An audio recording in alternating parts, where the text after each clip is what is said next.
আমরা পেয়েছি সাবেক বাংলাদেশের প্রধানমন্ত্রী শেখ হাসিনা। আপনাকে স্বাগত জানাই, আপনি আমাদেরকে সময় দিয়েছেন, এসেছেন আমাদের কাছে এবং যুক্ত হয়েছেন আমাদের সঙ্গে, সেজন্য আপনাকে ধন্যবাদ এবং কৃতজ্ঞতা। আমাদের সাথে আরো থাকছেন বেগম খালেদা জিয়া, আপনাকে আমাদের অনুষ্ঠানে স্বাগত জানাই, আপনি আমাদের সময় দিয়েছেন, সেজন্য আমাদের কৃতজ্ঞতা জানাবেন।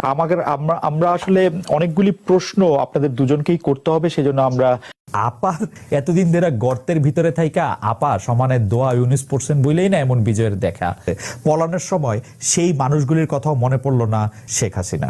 আপা, আপনার একটু মন্তব্য শুনতে চাই, আপনি আমাদের একটু বলবেন জুলাই অভ্যুত্থানের ফল। দেশবাসীর কাছে আমি বিচার চাই, কি অপরাধটা কি করেছি যে এইভাবে, যেখানে আমি মানুষের ভাগ্য পরিবর্তনের কাজ করে যাচ্ছি, মানুষের জীবন মান উন্নয়ন করেছি। আজকে বাংলাদেশ সেই 2008-এর বাংলাদেশ আর 2024-এর বাংলাদেশ তো এক না।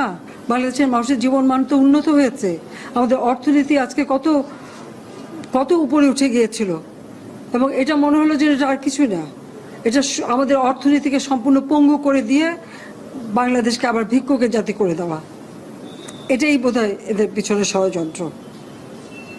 সেটাই হচ্ছে সব থেকে দুঃখজনক, যে দিন রাত অক্লান্ত পরিশ্রম করে বাংলাদেশটাকে যখন একটা জায়গায় নিয়ে আসলাম, আজকে সেখানে দেখি এই একদিকে জ্বালা পোড়া সব কিছু।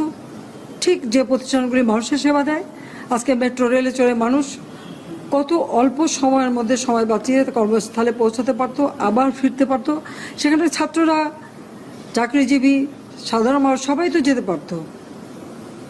সেই স্টেশনগুলি পুড়িয়ে এখন ট্রাফিক জ্যাম, মানুষের কষ্ট। আমি তো কষ্ট লাঘব করেছি, কিন্তু যারা এইভাবে আগুন দিয়ে পুড়িয়ে মানুষের সে কষ্টে আবার ফেলে দিল, তাদের বিচার দেশের মানুষকে করতে হবে। আমি খালি সকলের সহযোগিতা চাই, আর এইভাবে মায়ের কোল খালি হোক এটা আমি চাই না, কারণ আমি তো বাবা মা সব হারিয়েছি, আমি তো জানি হারাবার ব্যথা কত কষ্ট, কিন্তু সেই কষ্ট বুকে নিয়ে তো ফিরে আসতে এদেশের মানুষের জন্য। এখানে আমার তো কোনো চাওয়া পাওয়া নাই, আমি তো আমাদের ছেলে মেয়ের জন্য কিছু করিনি, শুধু তাদের লেখাপড়া, নিজেরাই চাকরি করছে, নিজেরাই পড়েছে, আমি কতটুকু করতে পেরেছি, কিন্তু আমি দেশের মানুষের জন্য করেছি। আজকে অন্তত মানুষের ভাত কাপড়ের ব্যবস্থা, চিকিৎসার ব্যবস্থা, তাদের কাজের সংস্থা সবই তো করে দিচ্ছিলাম। যখন আমরা এক উন্নয়নশীল দেশে মর্যাদা পেলাম, তখনই এই তাণ্ডব করে ঠিক যে জায়গাগুলি মানুষের সেবা করবে সেই জায়গাগুলিতেই আঘাত। শিক্ষা প্রতিষ্ঠানে হল ভেঙে দেওয়া, সবচেয়ে দুর্ভাগ্য যে ভিসির বাড়িতে আগুন দেওয়া।